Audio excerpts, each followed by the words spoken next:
រត់ទៅមិនបានទេបើពួកខ្ញុំទៅបាត់ឯងប្រកាសជាស្លាប់ឯងនៅទីនេះមិនអាចធ្វើអ្វីបានទេឆាប់រត់ទៅឯង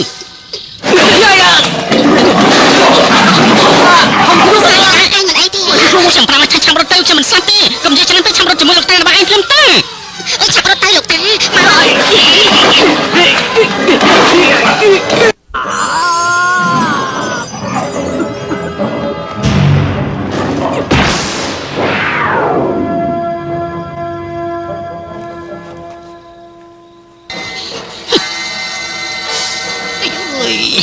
ចង្រៃយោចង់មែនអាយុអូយ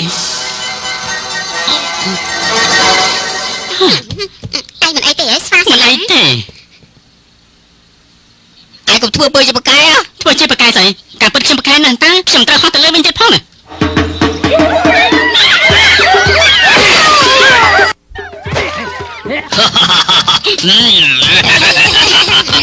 យកផ្នែកនោះទៅបាយលើកបានកូនស្វាទាំងអស់នោះកូនស្វាទាំងអស់នោះមិនឈឺទេ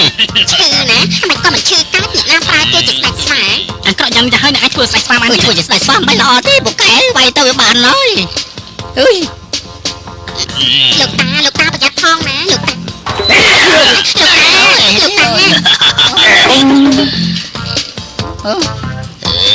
អានេះសិនមួយចាំមិនហើយឬមកក៏ពេលមកជួននេះស៊ីម៉ាទេត្រូវស៊ីរបស់វាយលើក្បាលគេយើងជាស្ដេចស្វាធំយ៉ាងនេះទៅហើយតែពាំងបញ្ជូឯងមកក្របនៅធ្វើមិនឲ្យយើងស៊ីឆ្អែតទៅអូអញ្ចឹងស៊ីរបស់ឯងទៅ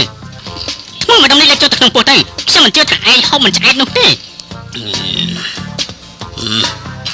បានបើឯងឲ្យយើងបោកយើងហ៊ានស៊ីឯងមើលខ្ញុំឲ្យវិញចាំមើលឯងស៊ីយ៉ាងម៉េចទៅស្ដេចស្វាកុំ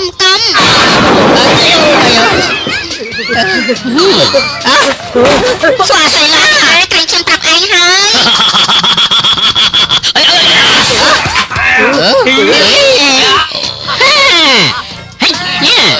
ស៊ីទៅ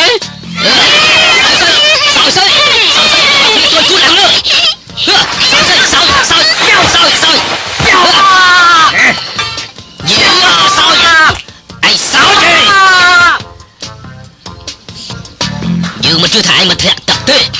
ខ្ញុំក៏មិនជឿដែរ